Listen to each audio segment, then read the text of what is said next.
நிலத்தடி நீருக்குலாம் நீங்க வரி வச்சீங்கன்னா ரொம்ப நல்லா இருக்காது அப்படின்னு சொல்லி ட்ரெயின் டிக்கெட் ஏறினதே குறைக்கணும்னு முதலமைச்சர் சொல்லியிருக்காரு. அதெல்லாம் தலைவரே சொல்லியிருக்காங்க. நிலத்தடி நீருக்குலாம் எப்படி வரி வச்சுக்க முடியும்? எப்படி அது சரியா இருக்காது சொல்ல. விவசாயிகள் இப்ப கண்டன போராட்டம் வேற நடத்திட்டு இருக்காங்க. இது நிலத்தடி நீர் வரி நான் இப்படி சொல்லக்கூடாது. முதலமைச்சர் கேட்கணும். அவர் தான் காலையிலே சொல்லிட்டாரு நிலத்தடி நீருக்கு வரி விதிப்பது தவறுன்னு சொல்லிட்டாரு. அப்புறம் நாங்க அதை ஆதரவு தான். அதான் இன்னைக்கு நிலத்தடி நீருக்கு வரி விதிக்கிறாங்க. இது மாதிரி ஒவ்வொன்றா கொண்டு போயிட்டே விவசாயிகள் ஒவ்வொரு முறையும் நீட்டு தேர்வுல இருந்து அல்லது இந்த கவர்னர் கையெழுத்து போடாதிலிருந்து எல்லாத்தையும் நீதிமன்றத்தின் மூலமாக தான் இந்த கழக அரசு தளபதி அவர்கள் வெற்றி பெற்று வருகிறார்கள்.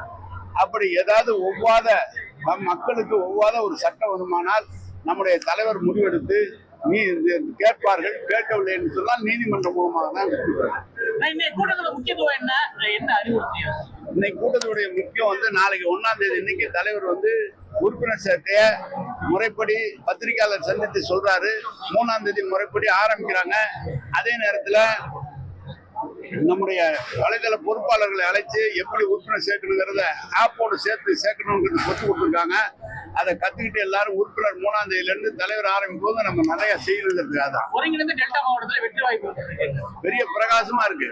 ஏற்கனவே வெற்றி பெற்றது போல மீண்டும் தளபதி அவர்கள் மீண்டும் கழகம் தான் வெற்றி பெறும். கழகத்தை சார்ந்தவர்கள் தோழமை கட்சி கழகத்தோடு இருக்கிறவர்கள் தான் வெற்றி பெறுவார். 2026 தேர்தலில் வெற்றி பெறுவோம் சொல்லிட்டு எடப்பாடி பழனிசாமி சுற்றுப்பயணத்தை மேற்கொள்ள உள்ளாங்க. அவரு எப்படி சொல்லிட்டு போவாரு? அவரு முடிஞ்சதான் அவர் பாக்குறாரு. நாங்க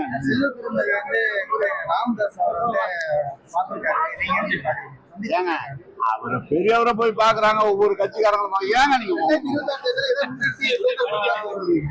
சார் ஒரு தேர்தல்ல தலைவர் மண்டல பொறுப்பாளரை போட்டிருக்காங்க. கொள்கையை டிசைன் பண்றதோ அல்லது ஒவ்வொரு தேர்தல் அறிக்கை கொடுக்கிறதோ முதலமைச்சர் பார்த்து முடிவு செய்யணும். அவர் என்ன சொல்றாரோ அதான் செய்ய முடியும். என்னோட எதை நேரத்தை நான் எப்படி சொல்ல முடியும்?